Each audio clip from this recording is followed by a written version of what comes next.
श्री महालक्ष्मी नमः। स्वागत है आप सभी का मेरे H S Bhardwaj YouTube channel पर।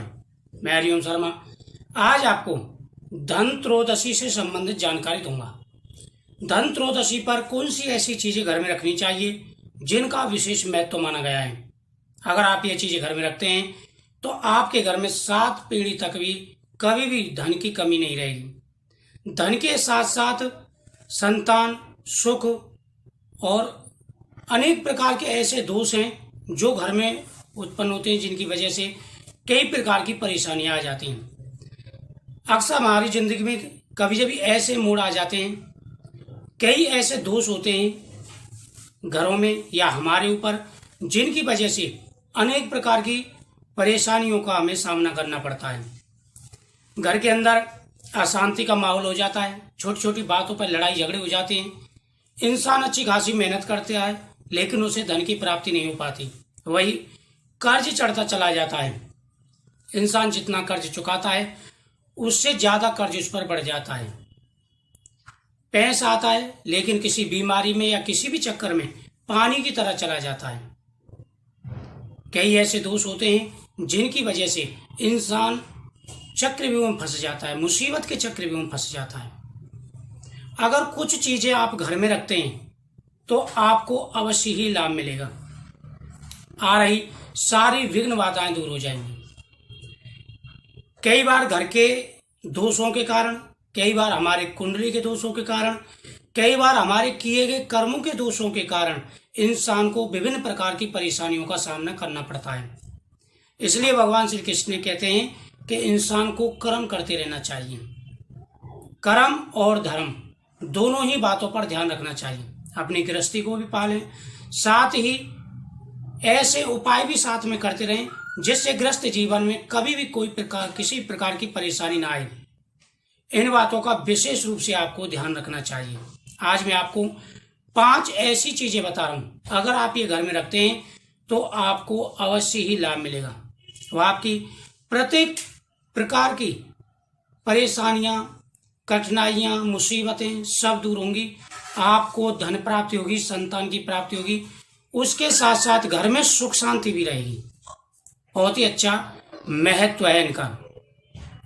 सबसे पहली जो चीज है, विशेष रूप से आपको ध्यान रखना है कि धन त्रयोदशी वाले दिन सुबह स्नान करते ही सूर्यदेव को अर्घ्य देना है।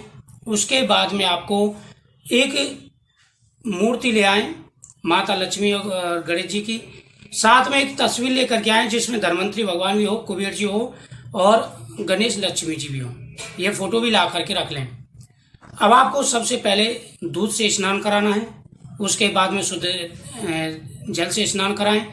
उसके बाद में आपको क्या करना है कि चंदन का घोल तैयार कर लें, उसमें थोड़ी सी केसर डाल लें और लौंग, इलायची, थोड़ी सी पीली मिठाई और साथ ही आप मीठा पान भी ला करके रख लें। 5 चीजें आपको ला करके रखनी है। हत्ता जोड़ी, अगर हत्ता जोड़ी आपको मिल जाती है तो आप जरूर ला करके रखें, इसका विशेष महत्व है। विधि में बताऊंगा कैसे रखना है। पीली कौड़ी, 11 पीली कौड़ी कम से कम हो, 11 कमलगट्टे, 5 गोमती चक्र, 5, 7 या 11 गोमती चक्र हो, थोड़े से रक्त गुंजा भी हो। रक्त गुंजा आप इनके साथ रख सकते हैं, अलग से नहीं रखे जाते।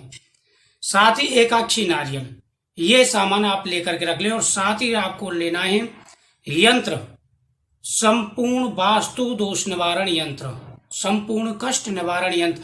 इनमें से कोई से भी आए, इसके अंदर 20 यंत्र होते हैं, 13 होते हैं और 20 का भी आता है, तो ये आप लेकर के आए। सबसे पहले आपको क्या करना है कि जो यंत्र लेकर के आए उसको भी दूध से स्नान करा लें भगवान के साथ में, सबको विराजमान कर दें। फिर जो सामान आपने लिया है सब पर आपको रोली के छींटे मारने हैं, केसर में, और चंदन घोल करके, अष्टगंध का या पीला चंदन घोल करके उसके भी आपको छींटे मारने हैं। श्री महालक्ष्मी नमः मंत्र का जाप करते रहना है।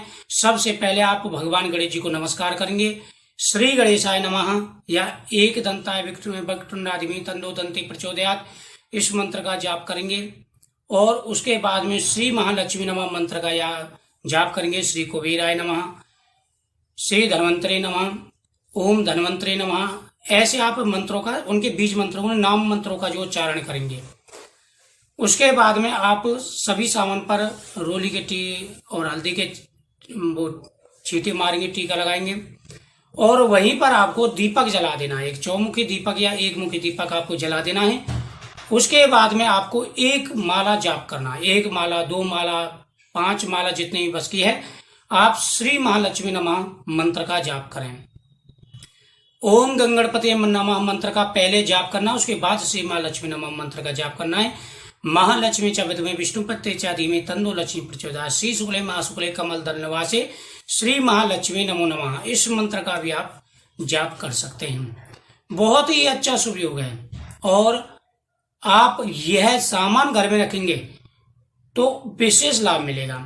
अब आप जब ये जाप कर लेंगे तो पीली मिठाई पर इलायची रखें, थोड़ी सी केसर डालें और यह भगवान को भोग लगा दें। दीपक जलाते समय उसमें आपको 2 लौंग डाल दिए, और जब भोग लगाएं तो मीठा पान में 2 लौंग लगा करके भगवान को भोग लगा दें। भोग लगाने के बाद में आप प्रसाद के रूप में इनका प्रयोग कर सकते हैं। जब आपका ये काम पूरा हो जाए, फिर आपको एक तेल का दीपक लेना है। तेल का दीपक लेना है, एक पान का पत्ता लेना है साबुत, और उस पर एक बूंदी का लड्डू रखना है।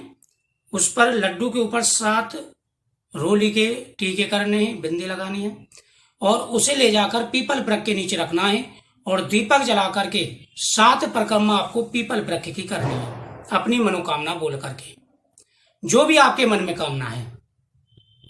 सुबह के समय आप गौ माता को रोटी गुड़ खिला करके जरूर आए। धनत्रयोदशी वाले दिन आपको धनत्रयोदशी से लेकर दीपावली तक इनका जाप करना है। दीपावली के बाद दूसरे दिन गोवर्धन व अन्नकूट वाले दिन ये पीले कपड़े में बांध करके आप तिजोरी में रख दें, गले में रख दें, और यंत्र अपने मंदिर में रख दें। फिर देखना इतना प्रभाव इनका होता है, आपकी समस्त मनोकामनाएं पूरी होंगी, और साथ ही घर के अंदर से सारे दोष दूर हो जाएंगे, सारी परेशानियां दूर हो जाएंगी, मुसीबतें दूर हो जाएंगी। तो बहुत ही अच्छा ये उपाय है। आप धनत्रयोदशी वाले दिन ये चीजें जरूर रखें। साथ ही आप दीपावली तक इनकी पूजा करते रहें, फिर देखना कितना चमत्कार होता है। तो मुझे उम्मीद है आपको ये जानकारी अच्छी लगी होगी। साधारण सी ये चीजें मैंने आपको बताई हैं, आप जरूर लेकर के आएं, और सारी चीजें ना मिले तो इनमें से 2-3 चीजें तो आप जरूर रखें, आपको अवश्य लाभ मिलेगा। माता की कृपा आपको